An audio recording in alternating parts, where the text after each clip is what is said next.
你跟前几任都还有联系是吗？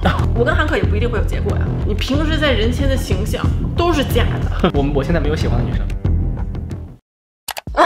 朋友们，欢迎光临。如果你还不认识我的话呢，我自我介绍一下，我的名字叫做刘努努，我叫小柯。我刚过了我18岁生日的10周年纪念日。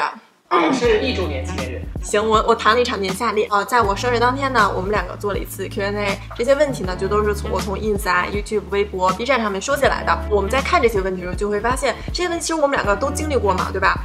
我就灵机一动想着说，用我们经历这些事情的这个顺序、时间顺序来给大家分享一下这次的 Q&A。叫努努年鉴。咱们要不要从18岁到22岁算第一个阶段，就是大学时期嘛？那个大学时期，我印象最深的一件事儿，当时就是我减肥，我贼瘦，但我那时候不知道为什么就中了邪，就还想要减肥。那段时间就感觉整个人就非常的孤独又无助。所以要不要咱们先从这个减肥类的问题开始？可以讲一讲。DNA 决定身材是准确的吗？有没有可能逆天而行？哇，这是哪吒吗？我命由我不由天。你答呀，这不是健身问题吗？就是我对这个，我给你混一个左旋好不好？可以。我觉得 DNA 是决定身材的，但是呢，你不能把它作为一个唯一的要素。就每个人都有改变身材的机会，每个人都有改变身材的能力，不管你的 DNA 什么样，它唯一区别的就是在于你可能站到了世界顶级舞台，跟那些顶级选手比赛的时候，才到了拼天赋的时候。多数人还是拼努力啦，没有到拼天赋的这个程度。好吧，怎么了？这混的什么？混的那个橘子味的吧？橘子味的做。哎呀，好重啊！我找不到像前年减肥那样的动力，明明是我自己的问题，我却要怪减肥太难。我双脚同意，减肥就是难。这好像是我自己问的。最近给自己是这么做的心理建设，买了一些衣服，然后那些衣服呢，因为我肉肩的膘啊，我实在是没法穿。还有就是我真的不想再时断时续的减肥，就是我减一点，好像要高兴了，然后又不行了，然后就又要那什么，所以怪我监督不力。对，减肥真的很难，你不要放弃，但是跟我们一起来坚持呗。韩可，就是之前有一个特别流行的排行榜，你知道吗？就是宇宙国际无敌孤独排行榜。这么长。里面从最不孤单的就是一个人去逛超市，然后一直到一个人去开刀，但是它里面竟然没有人提到减肥。减肥很孤单，超级孤单，好吗？你看啊，第一，你很难找到一个人能当时就陪你一起去减肥。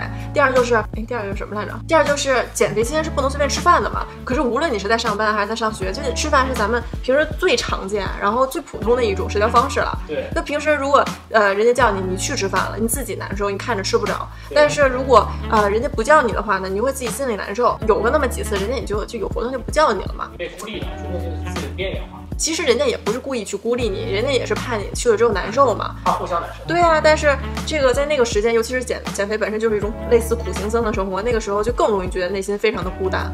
不过如果你是在差不多10年前有这样的感受的话，我觉得情有可原。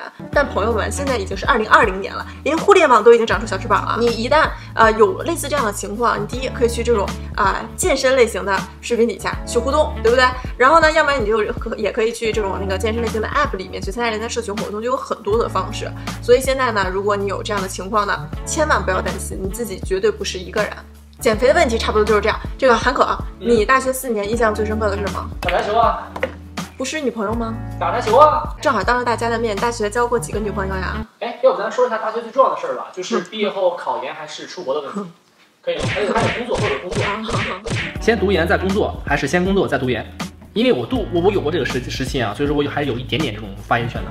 就是我个人觉得呀，这个问题主要是出在一个目标上，就是对自己的未来定位不是很明确，包括自己想干什么也不是很明确。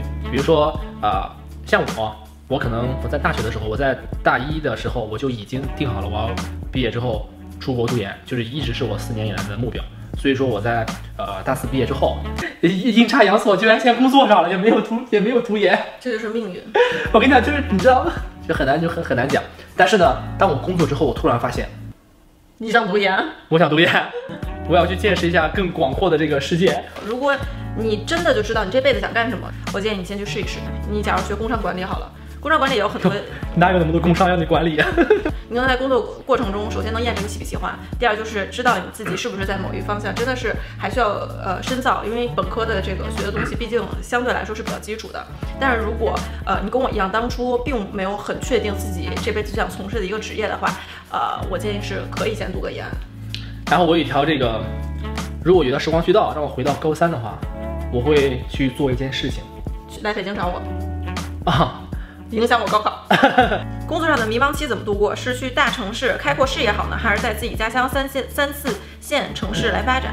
你说吧，我还挺有发言权的，因为我们家就在3、4线城市的。哎，我发现这个其实他的努努不是的，努努是北京人，元谋人。这个他其实重点是迷茫期耶。正好我最近有朋友，他工作是真的是处于迷茫期，他整个人就真的是很崩溃。明白。但我觉得他最近有一个那个决定，我很佩服他。请了2周的假。2周。对，他的目的就是好好捋清一下自己适不适合这份工作。所以我是挺建议，如果你是在尤其是30岁之前，有一个工作迷茫的话，你要思考一下这个工作你到底对它有没有兴趣。就是你可能会损失这么一点点的时间，但是找到自己所谓人生的方向，让自己不迷茫是比较重要。因为迷茫的过程中，不只会怀疑你自己的工作，甚至以后可能会怀疑自己。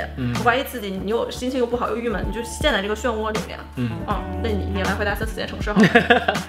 在上海工作快3年了，不上不下，年薪20万，家里小县城，有个事业单位的工作，我该回去吗？最近纠结好久。你要回答吗？你先回答吧。我只回答一个问题。我对事业单位4个字很敏感。像我这种人，如果进了事业型单位的话，我第2个月吧，可能就会被开除，因为我实在是不擅长处理人际关系这方面的事情。第2个月可能有点夸张吧，第2周。所以我建议你就是好好先就看看自己适不适合处理人际关系。你所谓的不上不下3年，可能就是你是那个就是爆发期之前的这个沉淀，不要那么快的放弃。你身边大多数朋友是不是也工作了？对。我看我身边几乎80%以上的朋友，在这段时间段几乎都会是因为工作而感到烦心啊，或什么之类的。就是感觉好像一到了这个刚开始工作的这前几年，生活就会自动给你批发一堆不顺心的事儿。然后而且这些事儿真的就是一旦发生，就不只是这一件，它会一系列给你好多事情让你觉得不顺心。对，所以如果最近你生活也比较糟心的话呢，我可以给你们大家推荐一本书，就是日本心理学家这个中村恒子和奥田宏美的书。这本书整体感觉呢就是非常的治愈，但是其中一滴鸡汤都没有。其中呢它关于痛苦是这样说的：如果每天都感觉痛苦的话，就别再给自己强加什么，而是说服自己这样也是可以的。在这样的时候，尤其不要额外给自己压力，甚至还要求自己得幸福，因为幸福本是一种感觉，它是不稳定不可靠的。不要夸张幸福的价值。怎么样？我觉得不用说了，就是它听起来吧，就是又积极又丧。但是你想想，是很实用的这种建议，能疗愈你的心灵。我觉得大家也一定要明确，就是我们现在在这个年龄段遇到的很多问题，很多难关，就已经真的不是像小时候摔一跤啊、考试没考好啊这种影响比较小的事儿了。可能有的是真的就是影响那个自己10年、20年，或者是可能会影响其他人的。所以这些难关呢，是势必要过的。那与其每天都觉得很痛苦，为什么自己不如别人开心正想的话，就不如接受自己说，人生中确实有一段时间是不那么幸福的，就即使不那么幸福也没有关系。好，现在这个大学时期已经过了，然后这个工作还是考研，研究生也已经这个毕业了，差不多就是24岁的年纪了嘛，对吧？对。24岁啊，好像是咱们2个在一起的时候呀。是吗？我24岁的时候。这是黄金年龄吗？临时抽查一道题，我们是什么时候在一起的？纪念日。1月1号。1月10号。行，既然是这个跟这个有关系，那我们下面看一下恋爱题。我先解决一下自己的私人问题。我失恋了，怎么办？哎呀，我这怎么安慰你啊？我没失恋过呀。你跟前几任都还有联系是吗？没有，都是和平的。和平分手不叫失恋吗？不叫，那叫分道扬镳。我不懂你们地球人。那你说说你这个火星人怎么说的吧？失恋，我有一个不好的示范啊，我每次失恋完之后都会那个酗酒。对，他现在这个喝酒特别厉害。我大哥，我现在可没有啊。是他喝酒特别厉害。我小时候喝酒很厉害。那你看了吗？小时候喝酒就很厉害。就是小时候就失恋好多次了，你知道吗？这从小失恋到大，没失恋几次啊，但是就是失恋吧，失恋也很美好啊。错的人不去，对的人怎么可能来？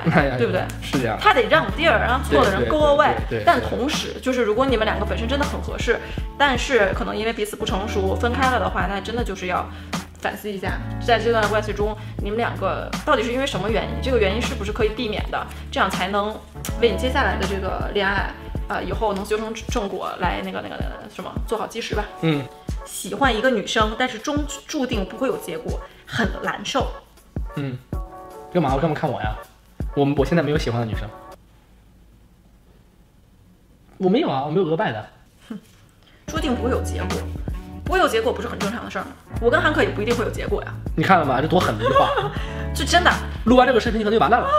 你们两个在一起，绝对不叫有结果。你们俩结婚。也不一定是，也不叫修成正果。对，你可能还离婚呢，结了可能离。对啊，所以就是这个东西啊，你注定不会有结果，你有尝试吗？你有尝试的话，那种感觉，然后在一起的那种经历是最美好的。不一定所有事情都要有结果的。这个如何拥有甜甜的爱情，我觉得你好像误会了些什么。什么时候甜甜的了？对呀，我们都刚刚的。关于这个甜甜的爱情这一题呢，我觉得也有一点这个小小的心得想要分享给大家。就在这个我们两个磨合这4年的过程中呢，我有时候也会觉得困惑，就是以前不管是偶像剧啊，还是我自己真实的朋友圈里面，会有很多情侣是那种很甜的，然后逢年过节就送花送礼物啊什么的，阵仗很大，就很容易觉得好像是不是好的感情，或者是对方如果爱你的话就应该这样，就必须是又惊喜又浪漫的。但是就是当我摊上这么一个是吧，跟惊喜浪漫毫不沾边的这个伴侣的时候呢，也会怀疑说是不是对方不爱自己啊，或者两个人是不是不合适啊？是不是不合适啊？我觉得不是啊，不同的人生活方式不一样嘛，每个人表达这个情感的方式也不一样，对不对？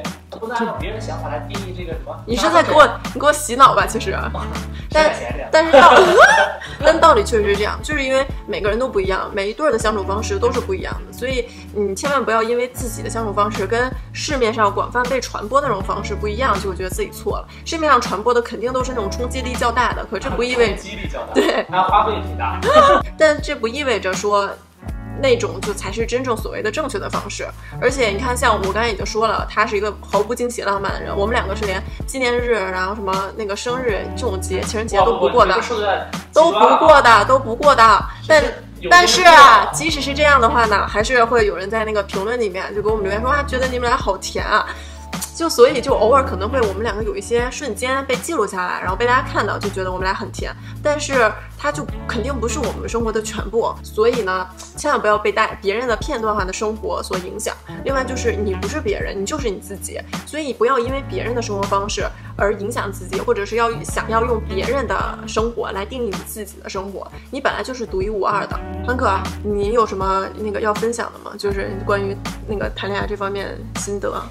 我没有什么可分享的，就一个，那怎么去分享啊？我经历也很少。最后呢，就是一些关于我们两个的私人问题了，比如说如何才能找到像韩可这样的男朋友，如何在这个洛杉矶偶遇啊，是不是要停更了呀？这些问题是比较私人化的。而且如果你还没有发现的话，这次我们在回答问题的时候是边喝酒边喝的，边喝酒边喝，太想喝酒了，所以这个整个尺度呢就会稍微大一点点啊。下面呢就是我们的私人问题时间。吵完架录这个视频真的有点还在吵，这个情绪的正常，谁没吵架的时候是不是？他冲吼，哎，你说说，我不高兴的时候我冲他吼了吗？我没有，要哭泣了，你看看，哎呀，你说你是要哭泣了吗？你平时在人前的形象都是假的，别人还以为你有耐心，脾气好。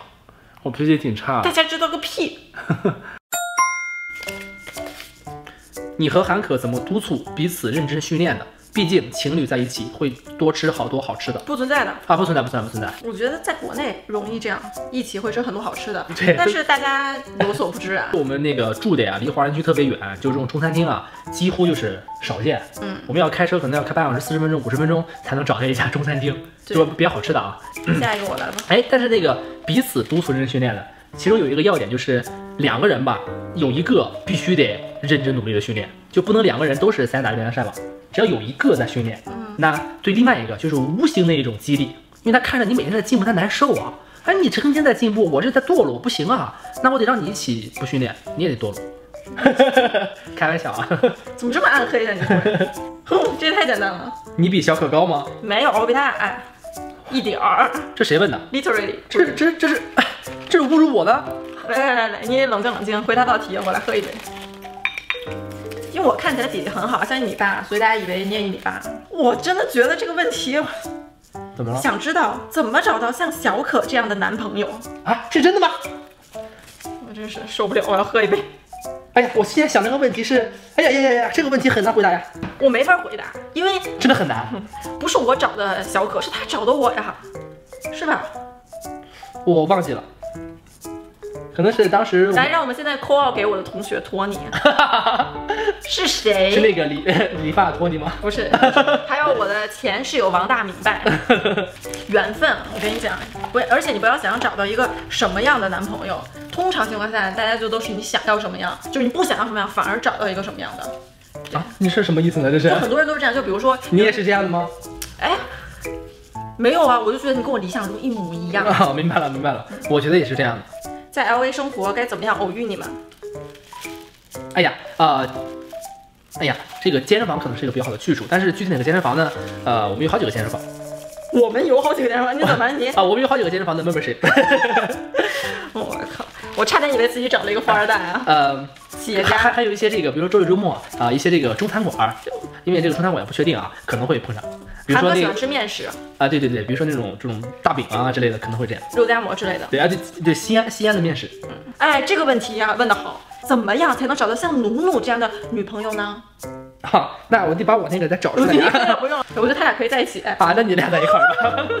啊，为什么你跟韩教练像消失了一样，突然把更新频率降到那么低呢？啊，是因为我们在年底的时候重新规划了自己的之后的视频制作方向，然后我们希望能把我们之后每一个视频的质量再往上提高一个档次。所以说，为了达到这个目标呢，我们就在这个新的视频里面去增加了好多新的。简单来说，就是我们没有一直埋头走，而是我们停了下来，就是先反思一下，看了看自己未来发展的，就是过去做的东西，然后想思考一下未来想要发展的道路，所以做了一个思考。在思考过程中，我们就想要同时给自己放个假嘛，然后这样才能更好的上路啊，不是更好的迈向未来，更好的上路。你们是如何维持爱情的？我们是兄妹啊，不或姐弟也行。我们怎么是不？大家不都说我们两个长得像兄妹还姐弟吗？兄弟姐妹，我们没有爱情，都是有亲情。谁跟你亲情啊？我们就是室友关系，好吧？啊，对，创业室友。不过话说啊，维持爱情，我觉得爱情不用维持，就是不需要用到维持。可能比如说新鲜感这些东西是需要的，但是爱情目前可能顶多就需要经营吧，直接在一起久。像我们就非常没有仪式感。我最近也在思考，我们也在思考这个问题，就是非常没有仪式感。什么节日啊，什么，因为又不知道为什么。这主要是我的问题啊，因为肯定是男方这边在这个仪式感方面需要多承担一些。我也没那什么，因为我一直想象别人那个要有一个浪漫的男朋友，但是我想象到他们可能会做那些事儿，我就会觉得我很尴尬，我当面没有办法好看，我做不到，对不起。这爱情顺其自然吧，但细水长流。除了健身，你们还有什么其他兴趣爱好可以分享吗？我喜欢打台球，我喜欢修图，我喜欢拍照片。等狗来了，我喜欢遛狗。我喜欢韩可。行，你呢？我喜欢打台球，我喜欢努努。我们今年打算再培养个那个爱好。对，遛狗。不是遛狗，是冲浪。哦，对，今天我们的目标是冲浪。对啊。哇，之前我们冲浪冲的太爽了。对，所以我也是为了。但是防寒服真的好贵啊。挺贵的，一套要700-800美金啊。不过就是等夏天我还是光着去冲吧。不是，等夏天就不用穿防寒服了。没有，避免被扎着呀。你危不危险里头？不危险，我当时就是穿着雨衣去的。哇，你好厉害！以上呢就是今年的 Q&A， 我们去年其实也做过一个，但是今年就感觉好像一下子就多了很多阅历，经历的事儿多了。对，有很多事儿，所以感觉能跟大家分享交流的东西也就多了。然后希望这次的视频呢，能在让你开心的同时，能够有一点点小小的帮助吧。YouTube 的小伙伴们记得订阅我，然后给我点赞和评论，开启小铃铛。好，今天就是这样，咱们下次再见，拜拜。